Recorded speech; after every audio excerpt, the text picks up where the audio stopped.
Hello，大家好，又嚟到咧，只是想喝杯茶。我咧就係 MC Michelle，佢咧就係嚟自台灣龍土成田創辦人戴正雄先生。咁我哋咧就平時就叫佢做大雄嘅。咁我哋第一集咧其實就講咗一啲嘅烏龍茶啦。咁其實咧今日咧大雄咧都會同我哋講翻其他唔同種類嘅茶嘅喎。咁如果大家想睇翻第一集烏龍茶嘅一啲知識啊，或者有啲唔同嘅特性嘅話咧，其實都可以睇翻我哋第一集關於係烏龍茶，只是想喝杯茶嘅第一集。咁啊，今日咧大雄，我哋又會講啲咩茶咧？其實我哋今日都係連住嗰個烏龍茶去講啦。咁用今次就係以清香花香型為主咯。係啦，咁佢都係烏龍茶，咁佢可能係種植嘅地方唔同啦，品種唔同啦，飲起嚟嘅香氣都會有少少唔同。咁今次呢隻都係屬於烏龍茶嘅。係啦，呢度都係屬於烏龍茶。咁用好多人都知道，烏龍茶係飲咩啊？係咪有花香啊？係咪有皮火香啦？或者凍頂烏龍茶啦？培火香啊！係皮火香啦。咁我哋第一集都講過啦，所以我哋呢一集就專做一啲花香型嗰個烏龍茶。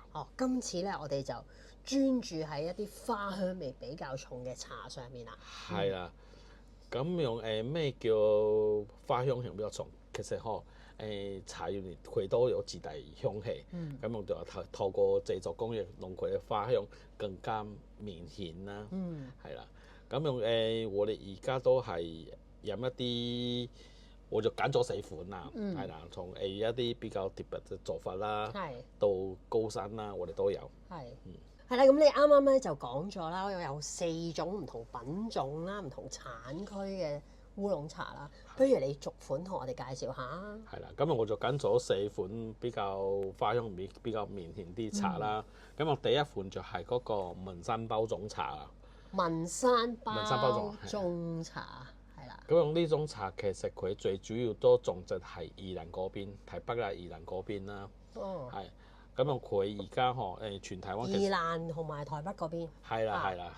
咁樣就係嗰個區附近咁樣啦，係啦。咁樣呢個就係文山包種茶，最主要佢都係比較接近綠茶。接近綠茶，不過佢有發酵過，所以佢唔可以算綠茶。係，咁佢花香面係好明顯。係啦，另外一個就係佢有一個特性就係佢好鮮甜。好啦，咁點解佢好鮮甜呢？呢種茶做法出嚟之後，佢係從產鮮期啊，上興期只有半年。係啦，點解呢？因為佢發酵唔係好重啦，咁樣佢花香味好濃，好重啦。咁樣你呢種茶就係好似綠茶咁樣，都唔可以擺，即你做出嚟最後就係半年就飲晒啦。係即係冇擺太耐。冇擺啦，係啊。跟住台灣有一句話係咁講啦，北文山南凍頂。北文山就是指的就是包種茶。這種茶的話，就代表它的花香型很重，所以叫北文山，就是烏龍茶裡面，台灣的烏龍茶裡面，它的代表花香型。南凍頂就是南部的凍頂，就是說它的焙火的香氣很重，所以是一個兩種很極端的一個香氣。第二個就係四季春啦。咁四季春呢種茶聽講係咁樣啦，佢就係一個。係台北嗰一個茶園裏面，佢就一個開花結果之後，佢就掂到嗰個茶園，跟住佢就茶園冇理佢啦，佢就自己發芽出嚟，咗一個新嘅品種出嚟。係啦。開花結果之後，反而另外有一個品種。另外一個係變異嘅品種出嚟。咁樣佢就係嗰個茶園度用心去栽培佢啦。之後點啊？哇！佢個香氣好濃喎。係啊。咁用呢種茶，佢就4季都可以採收啦，4季都採收。所以佢就叫做四季春，因為佢4季都可以。係，其實所有茶都4季都可以採，只不過好唔好飲咁樣。係啦。咁用四季春，我哋一陣就可以品嚐佢嘅味道啦。好，咁我第3款就係嗰個金萱茶啦。金萱烏龍啊嘛，呢個我哋好似第一集都有提過㗎，係嘛？係我哋第一集有提過啦。咁我哋而家就係詳細講多少少啦。咁啊，金萱烏龍茶其實係台灣一個茶計廠去改良出嚟。係啊，咁啊佢台灣就係有幾個講法啦。佢就係佢其實有個 number，佢就台茶27號。講就係講過27號，係啊，27號啊，就係金萱烏龍茶咁樣係啊。咁我呢種茶佢就係最主要特性就係佢有一個奶香味啦，同嗰個花香味啦。咁我呢個都係台灣比較多人去飲嘅地方，係啦。好，金萱茶可能香港人都聽到都係，唔好香港人係好多其他國家嘅人都係係咪阿里山金萱？阿里山金萱？其實金萱茶全台灣只有茶嘅地方，基本上都可以睇到金萱烏龍茶。唔係阿里山特別有，係佢嗰個地方特別多人種呢種茶。阿里山嗰邊就特別多人種呢種金萱烏龍茶。金萱烏龍茶咁樣。但係其實好多地方佢都有嘅。好多地方都有，係啦。咁我啱講就係佢係茶改良出嚟啦。所以佢有一個特別嘅風味，奶香味。佢係咩茶界場啊？你意思？茶葉改良廠。茶葉改良廠，反正就係一個機構，佢就專門研究一啲茶葉咁樣。我又要翻譯下佢講咩先。係啦，好啦，係茶解場係咁，反正就係一個機構。佢茶解場。係啦，專門解決嘅解。改良嘅改良。我要將佢改良。我終於聽到啦，係改良個改。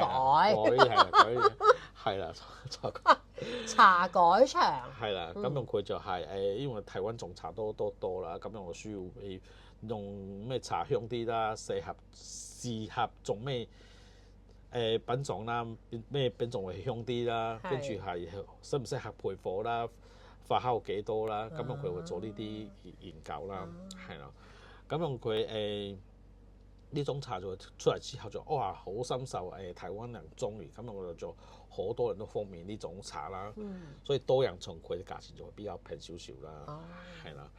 跟住第四個我哋就係介紹就係高山茶啦。高山茶咁我呢個我諗好多人都聽過都係。係啦，咁啊高山茶，咁啊點定義高山茶咧？其實係咪即係佢喺好高山好高嘅地方去產？係啦。呢個都係全球裡面台灣係有一個優勢，就係你要從海邊去到高山3000公尺係只係台灣呢個地方有。好多人你可能要很內陸才有辦法去到高山。那台灣唔係，其實就你2個鐘你就從海邊揸車3000公尺。係啦，所以台灣係一個好特別嘅地方。咁就係因為呢個環境因素，令呢啲茶樹佢生長就係比較有優勢啦。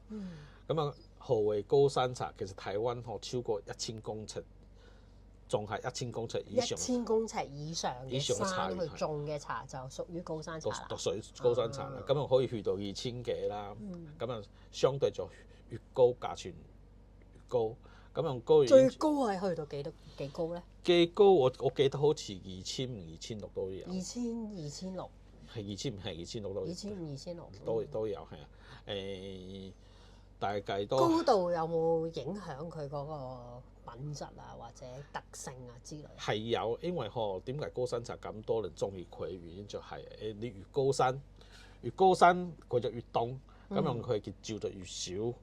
咁樣佢生長數咁就越罕有啦，其實係越顯有，跟住我哋知道山係越嚟越尖啦，咁啊佢種質面積就越嚟越少，呢個都係佢價錢會高嘅原因係咁樣。另外一個就係因為點解佢會好飲就係佢生長速度太慢啦。生長速度慢，速度慢，因為凍關唔關事？因為係因為凍啊，咁樣佢生長慢就會咁樣佢地積嗰個一啲物質就會比較厚少少，咁樣所以飲起嚟佢嗰個 body 就比較好。個 body 就比較香氣都比較濃嘅。有啲可能係我哋啱啱講嗰個文山包裝茶，佢就一飲好香，不過佢嗰個就唔會好，都可以留喺口中有一陣味。咁啊佢 body 就係所謂講嘅嗰個紅酒嗰個掛杯就唔會高山茶好咯。哦，係啦。好。咁我哋而家係咪試下飲啦？又可以。係啦，咁樣都係茶就係咁樣啦。我講咁多都係講啫。係啦，得個講字。係啦，得多希望。最緊要試落口嗰種感覺，係啦，係咪你中意先係最重要？係咪你中意係啊？咁啊，我哋就係都係一樣咁樣，我就負責沖啦。又係我冚過。OK，我已經知我要做咩啦。係啦，咁我呢一次學佢哋有計時，我哋要。哦，今次我哋真係有計時啦。係有計時。而家係教咗幾耐啊？我哋就係沖呢個項文山包種茶項，佢係做調香，佢有啲從啲三種款都好唔同，啲三款都係有球香。咁我啲唯一呢個調香。咩叫調香啊？調香嗬，其實就好佢唔係一球一球咁樣。哦，條狀。係啊，條狀啊，條狀。係啦，條狀。OK。係啦，佢就唔係一粒粒嘅，唔係一粒粒，佢係一條條嘅。所以佢就唔使醒茶啦。係啊，所以佢沖嘅時間就要短。哦，因為佢係條狀，其實就闊咗，將嗰個茶嗰個味道就容易出啲啦。容易出啲啦，係啦。咁樣佢就係我哋即係唔使散開。唔使散開係，因為佢已經係散開啦。已經散咗啦。係啦，所以我哋沖呢個就係要快，我哋就係差唔多50秒啦。50秒。其他都係1分半咯。咁樣。OK。因為其他嗰啲咧，全部都係即係未正式散開，係一粒粒嘅，仲係咁，所以我就可能需要多少少時間令佢做咗散開嗰個過程。係啦，個味就再出啲啦。係啦，咁我呢個係我哋自己係要做 test 後，我哋係咁玩啦。咁樣其實呵，有幾多茶嗰個份量啦，你要幾多熱水啦，要幾浸幾耐啦，其實都有固定一個時間，唔可以太長又唔可以太耐。太長就會有苦澀，太短就會冇味道。係啦，咁啊，我哋呢一次我哋就係真係我哋自己 test 咁樣，咁我哋用我自己3歲嘅浸嘅時間啦，咁樣你都可以揾你自己3歲嘅時間，浸出你最中意嘅口味。中意嘅口味係啊，都係嗰句啦，因為飲茶其實都係好個人嘅喜好嚟嘅，咁所以可能我哋中意嘅時間又唔係代表一定係你中意嘅時間。我差啲唔記得冚過啊！遲少少呢個好緊要啊！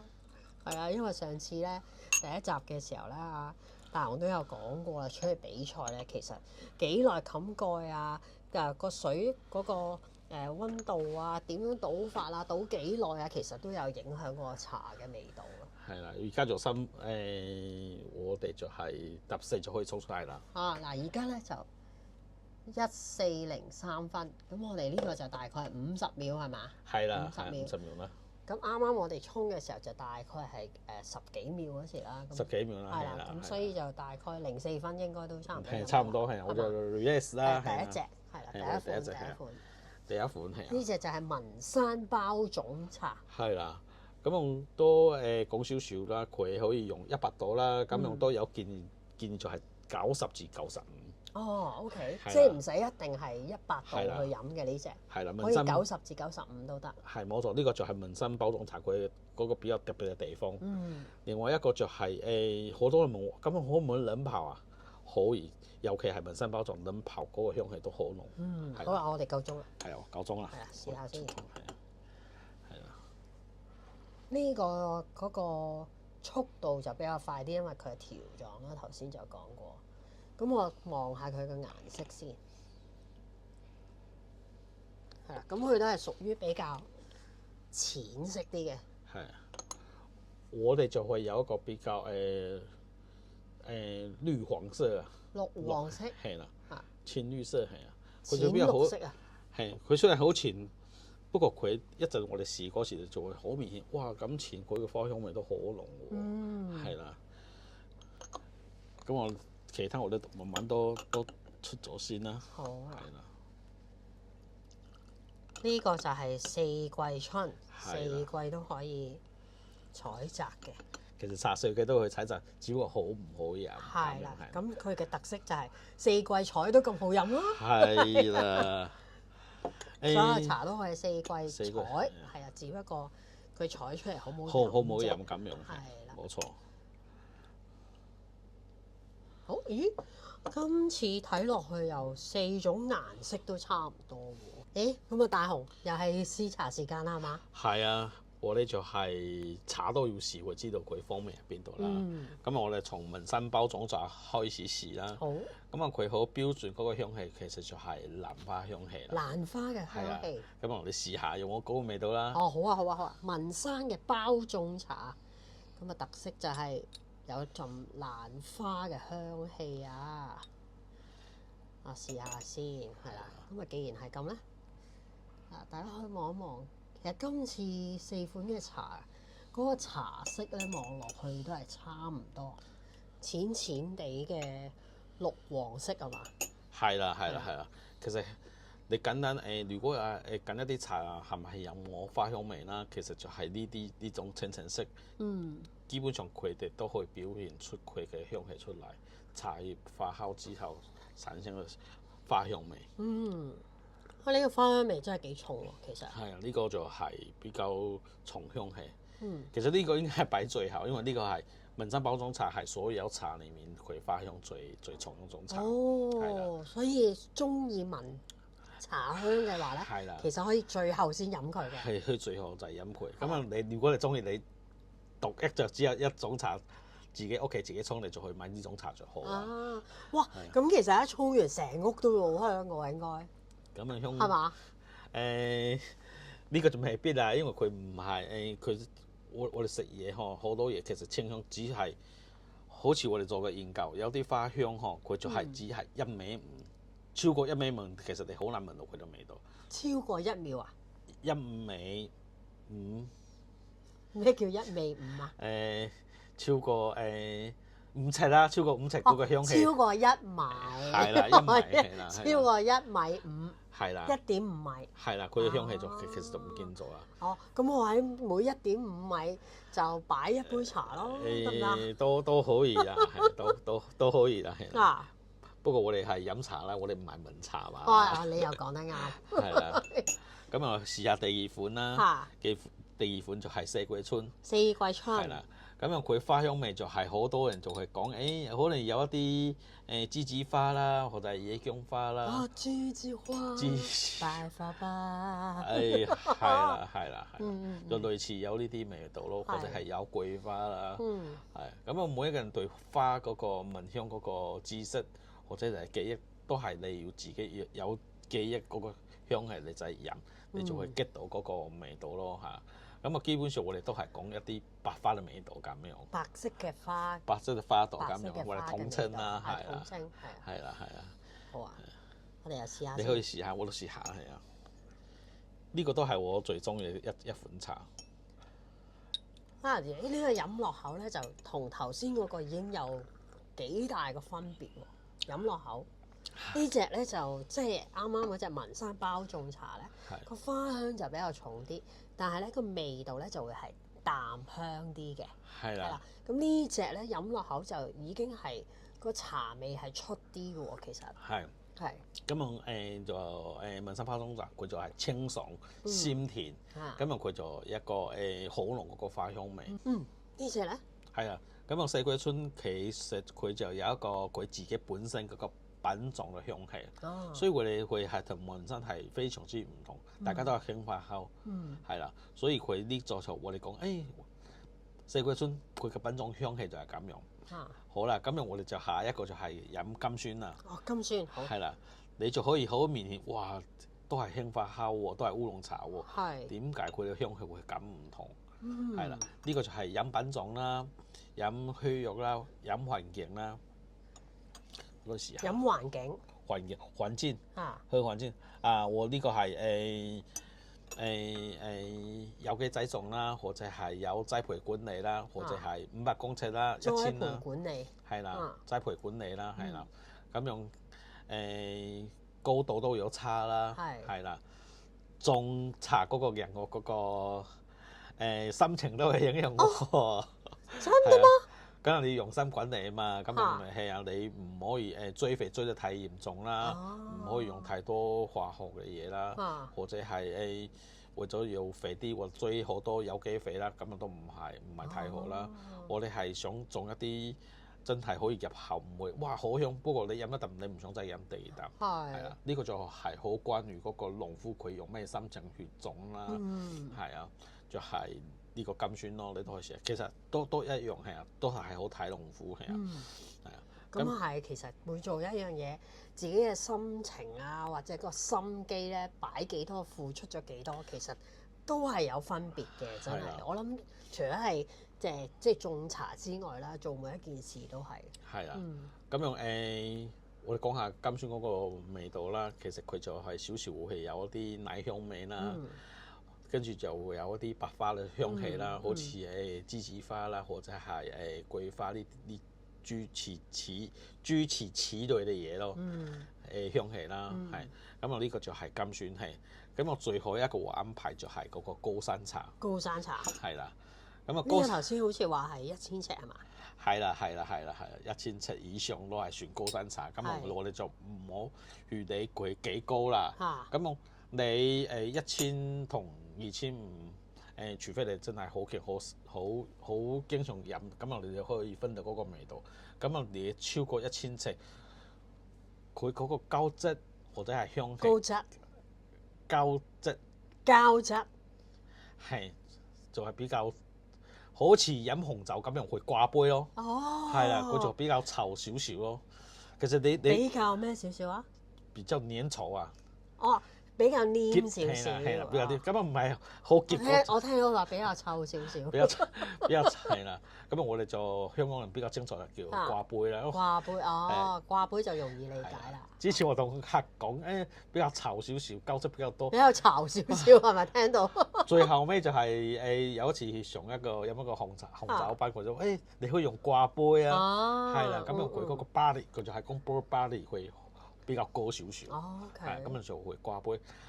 另外一個另外一個香氣就係佢可以係你嘴裡面會比較搞少少。係喎，呢個一飲落口，你啱啱講啦，佢話即係佢會喺你個口裡面咧停留嘅時間啊，嗰種味道啊耐少少。其實佢一講完，我開始係感受到我口腔裡面唔同嘅部分有呢個茶嘅味道喺度喎。其實呢個就係高山茶。要挽回立體聲咁樣。係呢個就係高山茶嗰個好多人中意佢嘅地方。咁用佢唯一一個缺點就係佢量少啦，佢單價高啦。另外一個就係如果你係飲慣咗高山茶，你就係翻飲一啲四季春啦、甘酸啦，你就會感覺好似少咗一個味道。係啦。所以我平時我自己可能就去買1斤2斤自己高山茶慢慢飲，其他大部分時間都係飲四季春同嗰個甘酸咁樣。